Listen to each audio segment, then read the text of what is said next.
Each year, thousands of Alabamians journey to Montgomery to view Alabama's beautiful state capitol. Montgomery was not the first site of the state capitol. However, the state capitol was moved to Montgomery in 1847. The first Capitol building in Montgomery burned and was rebuilt by 1851. Major changes were made to the building in 1885 when the East Wing was added to house the Supreme Court and Supreme Court Library. The South and North Wings were added between 1905 and 1911, completing the present shape of the building. The beautiful marble steps leading to the Capitol came from Gant's Quarry in Sylacauga, Alabama. The marvelous old Capitol is located at the end of Dexter Avenue on Goat Hill. The architecture of the Capitol building is a type of Corinthian classified as Tower of the Winds. With the white dome dominating the blue southern sky, the building's stately facade is embellished by 6 towering Corinthian columns.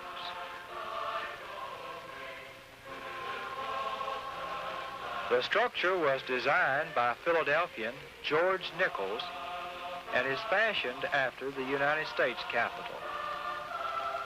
Remnants of many historic events may be found here on the Capitol grounds.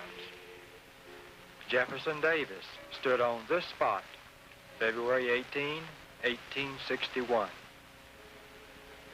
Massive, richly carved doors with halls that make the past seem like yesterday. Beyond the broad marble steps and heavy doors, the lofty Capitol rotunda rises 3 stories and is crowned by the immense dome. Twin cantilevered stairways curl upward to the 3rd floor, seemingly suspended in air. Only the perfect balance of one wooden step upon another supports the flights.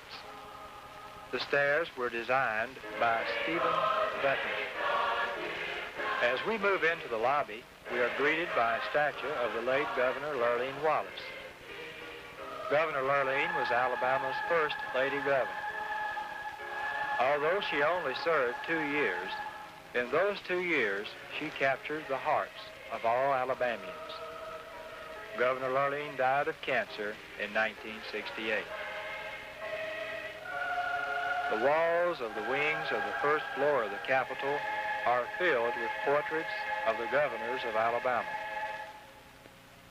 The office of the governor is located at the end of the North Wing. Governor Wallace discusses the role of the governor in state government. The role of the governor is the chief executive of Alabama. He is charged with the faithful execution of the laws passed by the legislature of the state and administers those laws. You know, the governor is elected by the people. The governor can now, under the Constitution of Alabama, be elected for 2 consecutive terms. I am serving on my 2nd consecutive term, although I served another term as governor back beginning in 1963, ended in 1967. The governor recommends to the legislature of the state, if he has anything to recommend, such as the passage of laws in the field of crime, highways, mental health. The governor also has the right to veto a bill passed by the legislature of Alabama. If that veto is sustained, that is, it's not overridden by a majority vote of the legislature, then it does not become the law. If they override the governor's veto, then it becomes law whether the governor wants it to become law or not. The governor also appoints cabinet officials working in the various areas of government over which the governor has, you might say, exclusive control, other than, of course, the providing of money the providing of money is done by the legislature of the state. You see, we have three separate branches of government: the legislative, the executive, and the judicial. I am the chief of the executive branch of the government. The Senate and House of Representatives make up the legislative branch, and the courts, including the Supreme Court, make up, of course, the judiciary of Alabama. And the judiciary of Alabama interprets the laws. Now, I appoint cabinet officers when I became governor. A highway director that looks after the building of highways. A state police executive who handles the state police in Alabama. The insurance department that regulates and controls insurance companies. The banking department that makes and determines policies regarding banks and gives charters for the beginning of new banks. The Department of Consumer Affairs that looks after the consumers of Alabama. The Department of Traffic Safety that's concerned with safe measures on the highways of our state in order to prevent deaths and accidents. We also have, of course, the Pensions and Securities Department, which is a department that handles help and aid to the aged, the blind, the elderly, and the crippled, and those who need help from the people through the government, which is, of course, a strong function of government. The governor also appoints various board members to serve on boards like the prison board.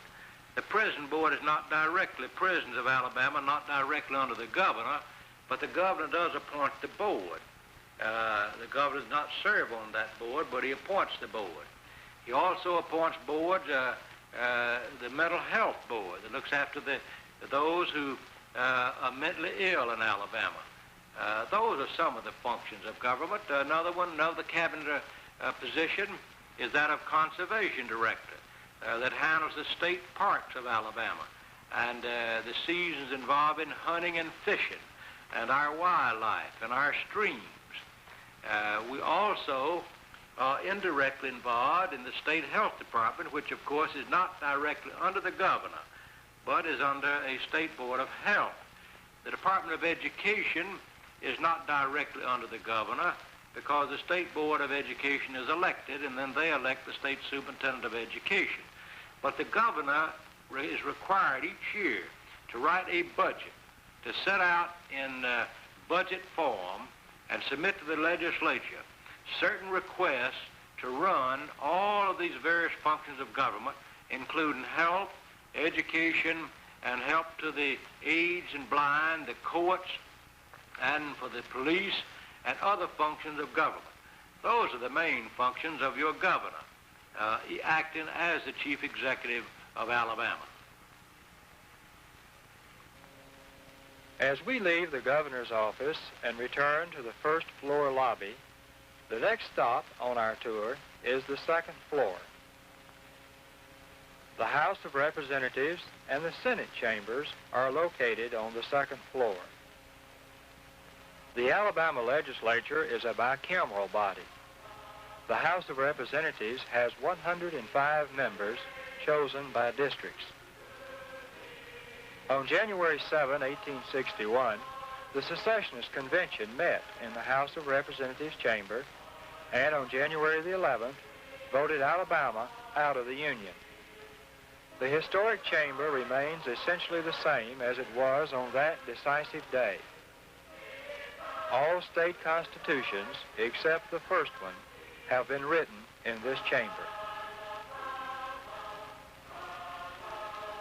The Senate chamber is located across the lobby. There are 35 senators in the Alabama Senate. The Lieutenant Governor is the presiding officer of the Senate. The inside of the Capitol Dome may be viewed on the third floor. The dome is ornamented with 8 large murals depicting major events in Alabama's dramatic history. The brilliant canvases, each 13 feet high and 11 feet wide, were painted through the years 1927 to 1930 by the renowned artist Roderick Mackenzie. If we return to the first floor and view the portraits hanging on the wall of the south wing, we come to the south wing exit. As we step out of the south wing door, we are greeted by the avenue of flags. Every state is represented in this beautiful mall.